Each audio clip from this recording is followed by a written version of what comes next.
Assalamualaikum warahmatullahi wabarakatuh. Bismillah, alhamdulillah. Perkenalkan saya di sini Dwi Rahmanoviana dengan NIM 23811300074 dari kelas B2.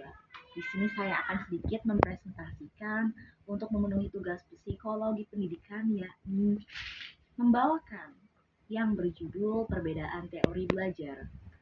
Nah, di sini ada 4 perbedaan teori belajar dari teori behaviorism, cognitivism, humanism, dan konstruktivism. Nah, di sini tujuannya untuk memahami dari perbedaan keempatnya tersebut. Kemudian, dari keempat teori tersebut di sini juga sangat relevan untuk guru dan praktisi pendidikan. Hampir 75% guru menggunakan lebih dari satu, bahkan lebih dari satu.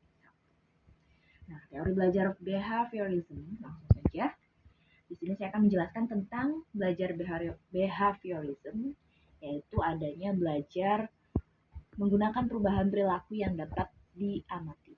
Tokoh kuncinya di sini mengatakan prinsip utamanya yakni adanya stimulus respon, kemudian adanya penguatan, adanya hukuman, dan adanya latihan. Contoh pembelajaran berbasisnya itu yakni akan ada berbasis hadiah, hukuman, drill, and practice. 60% kelas memakai metode ini sebab anak akan sedikit antusias dan lebih semangat ketika di mana adanya konsekuensi yakni atau hukuman ataupun adanya reward yakni hadiah ya. Kemudian di sini selanjutnya ada teori belajar cognitivism. Teori ini yakni belajar menggunakan proses mental seperti memori dan pemecahan masalah. Tokohnya di sini mengatakan bahwa prinsip utamanya yakni adanya skema, asimilasi, akomodasi, dan scaffolding. Contoh pengaplikasiannya yaitu pembelajaran berbasis masalah, diskusi kelompok. Mungkin di sini lebih ke makalah ya, seperti contohnya kelas 4, 5, 6 SD itu mulai membuat makalah atau paper, entah itu di warnet, internet, kemudian mereka dipresentasikan ke depan kelasnya masing-masing kelompok. Kemudian ada yang ketiga yakni teori belajar humanism. Teori di sini adalah tentang aktualisasi diri dan potensi individualisme. Nah, tokoh kunci di sini mengatakan prinsip utamanya yakni self actualization, motivasi intrinsik, dan emosi positif. Dalam hal ini contohnya yakni kebebasan dalam memilih, umpan balik positif, motivasi meningkat 50% jika siswa dihargai. Nah, dalam hal ini juga ketika sedang presentasi kelompok, itu guru harus lebih mengapresiasi apa yang telah dipresentasikan oleh siswa dan memberikan sedikit motivasi atau masukan-masukan yang bila mana siswa tersebut ada dan memiliki kekurangan agar siswa tersebut tidak hanya didengar saja tapi paham akan adanya ternyata kita hasil dari presentasinya tersebut dapat dievaluasi lebih lanjut. Kemudian yang selanjutnya ada teori belajar konstruktivism, yakni membangun pengetahuan baru dari pengalaman dan interaksi sosial. Tok kuncinya di sini mengatakan harus adanya pengetahuan yang aktif, jelas.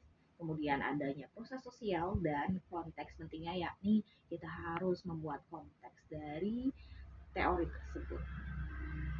Kemudian untuk konsep komparatif, perbandingan dari keempatnya tersebut ada aspek, fokus, motivasi, guru, dan metode. Dari masing-masingnya tersebut, di sini lebih banyak menggunakan motivasi intrinsik ya. Kemudian guru itu bisa kalah mananya sebagai pengontrol ataupun fasilitator, bisa juga guru sebagai kolaborator dengan siswa. Nah, dari keempatnya tersebut, kita juga bisa menggunakan salah satunya ataupun lebih dari satu. Tetapi itu bisa ditinjau dan dilihat dari kemampuan siswa atau kita harus mempertimbangkan gimana kondisi siswa yang kita ajar tersebut. Dari penerapan teori belajar dalam pembelajaran yakni adanya contoh satu matematika, yaitu menggunakan teori behaviorism karena adanya latihan-latihan soal yang mereka memecahkan sendiri. Kemudian yang kedua ada sains, yakni cognitivism, yakni mereka harus bereksperimen. Dan yang ketiga yakni seni. Seni di sini termasuk pada teori humanism karena mengekspresikan dirinya mereka sendiri. Mungkin kurang lebihnya itu. Kemudian yang saya tanyakan, kira-kira di zaman sekarang sudah termasuk pada era digital, teori manakah yang lebih memadai untuk kita berikan dan kita sajikan kepada siswa? Bawah ini ya. Oke, kurang lebihnya mohon maaf. Wallahul muwaffiq ila aqwamit thoriq. Saya Dwi Rahmanoviana pamit undur diri. Wassalamualaikum.